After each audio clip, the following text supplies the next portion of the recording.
హర హర మహాదేవ్, హర హర మహాదేవ్. ఓం నమ శివాయ, అఘోరి కాళీ నమ, గురుదత్తే నమ. నేను ఇప్పుడు కోటప్పకొండలో ఉన్నాను. ప్రజెంట్ ఇక్కడ దర్శనం అయిపోయిన విజయవాడ కనకదుర్గమ్మ దర్శనం చేసుకుని తెలంగాణకు రాబోతున్నాను. హెచ్చరిస్తున్నాను, తెలంగాణకు రాబోతున్నాను. ఇది నేను చెప్పిన తర్వాత, నేను హెచ్చరించిన తర్వాత ఇది 6వ గుడి ధ్వంసం కాకట. తెలంగాణ ప్రభుత్వం ఏం చేస్తుంది? సీఎం రేవంత్ రెడ్డి ఏం చేస్తున్నావు? పడుకున్నావా? ఎందుకు కళ్ళు తెరిచి చూడలేకపోతున్నావు? ఎందుకు నా సనాతన ధర్మం గురించి ఇంత పోరాడుతున్నా నా మీద నీ నిఘా పెట్టినావు తప్ప, పోలీసు వాళ్ళు వచ్చి అడ్డుకున్నారు తప్ప, ఎన్నో విమర్శలకు తట్టుకున్నాను తప్ప, మరి నువ్వెందుకు స్పందిస్తలేవు? ఒకదానికొకటి 6 గుళ్ళు ధ్వంసం చేసినా కూడా ఒక్క మాట స్పందిస్తలేవు, కఠిన చర్య తీసుకుంటలేవు. నిన్ను నేను నీ సీఎం సీటును ఎలా దించాలో నాకు బాగా తెలుసు. నీకు పుట్టగతులు లేకుండా చేసే బాధ్యత నాది. నా ధర్మం జోలికి వస్తే ఎవరిని కూడా ఊరికే వదిలిపెట్టను. నువ్వు ఏం చేస్తావో చేసుకో. నేను తెలంగాణకు నన్ను ఆపే ప్రసక్తే లేదు. నేను ఎలా వస్తానో నేను చూపిస్తాను. అఘోరి అమ్మ అంటే ఏందో నేను చూపిస్తాను.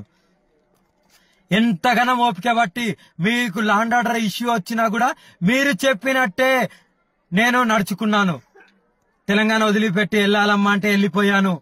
అమ్మ మీ ఇంటికి వెళ్ళి ఉండాలంటే అక్కడ కూడా ఉన్నాను. ప్రతి ఒక్కటి మీరు చెప్పినట్టే నేను చేశాను. కానీ గుడి ధ్వంసాలు అయ్యేటప్పటికి నువ్వెందుకు స్పందించట్లేదు? ఎందుకు ఇదంతా కుట్రలు జరుగుతున్నాయి? నీకు తెలియకుండా అయితే జరుగుతలేవు కదా. నువ్వు ఒక సీఎం పదవిలో కూర్చున్నావు అంటే అన్ని నీకు తెలిసే జరుగుతాయి. మరి నువ్వెందుకు కనిపెడతలేవు? సరే, నీకు తెలిసి జరుగుతలేవు, కనిపెట్టే బాధ్యత నీకు ఉంది కదా.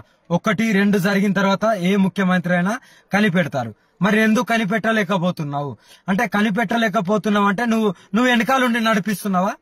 నేను అడుగుతున్నాను కదా, నువ్వు వెనకాలండి నడిపిస్తున్నావా?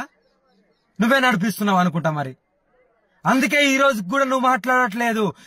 నా గుళ్ళ మీద, నా అమ్మవారి మీద ఇలాగా కొంతమంది దుండగులు ధ్వంసం చేసినా సరే, విగ్రహాలని చీరని తీసి రోడ్డు మీద వేసినా సరే, కళ్ళు పీకేసినా సరే, నువ్వెందుకు మాట్లాడతావు? ఈ రోజు ఇక్కడ జరిగింది మళ్ళీ పోచమ్మ జరిగిన నువ్వెందుకు స్పందిస్తలేవు?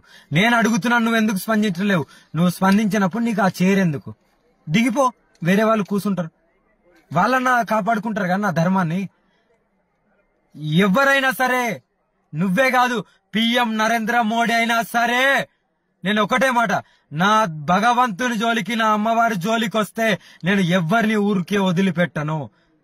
ఎవరిని కూడా నీతి నిజాయితీగా ధర్మంగా ఉంటా కాబట్టి నేను ఇలా కఠినంగా మాట్లాడతాను. కఠోరంగా ఉంటున్నా కాబట్టి, ఇంత నీతి నిజాయితీ ఉన్నా కాబట్టి నేను అందరిని ఎదిరించగలుగుతాను. ఆ హక్కు నాకుంది. నన్ను ఆపే హక్కు ఎవరికీ లేదు. నేను ఏదైనా తప్పు చేస్తే, ఎవరి దగ్గరికన్నా డబ్బులు నేను ముంచి తీసుకుంటే, ఎవరికైనా మాయమాటలు చెప్తే, ఏదైనా మానబంధాలు చేస్తే, ఇంకోటి ఏదైనా చేస్తే నువ్వు నిరూపించి నన్ను శిక్షించు. ఆ హక్కు నీకుంది. ఏ తప్పు చేయకున్నా నా వల్ల నీకు ల్యాండ్ ఆర్డర్ ప్రాబ్లం ఎలా వస్తుంది? అంటే ఇంత గుడి ధ్వంసం చేసినా కూడా అమ్మవారి విగ్రహాలు ఎన్నెన్నో జరుగుతున్నాయి. నేను హెచ్చరించినప్పటి నుండి కూడా మీరు ఇంకా మేల్కోవట్లేదు. దీన్ని బట్టి నేను ఇంకోటి కూడా చెప్తున్నాను, తెలంగాణ ప్రజలకు, యావత్ ఆంధ్ర ప్రజలకు, తెలంగాణ ప్రజలకు, నా హిందూ ప్రజలారా, కొద్దిగా ఇకనైనా మేలుకుందాం. అందరం కలిసి గట్టిగా పోరాడదాం.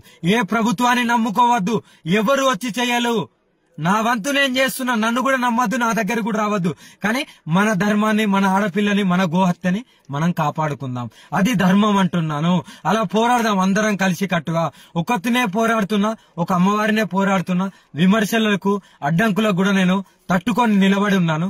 అయినా సరే నేను వెనక్కి అడిగే ప్రసక్తే లేదు. నా ప్రాణం అర్పణ చేయడానికి కూడా నా భగవంతుడు, నా పరమశివుడు, నా కాలి గురించి నేను సిద్ధంగా ఉన్నాను. నేను ఇవన్నీ ఏం పట్టించుకోను.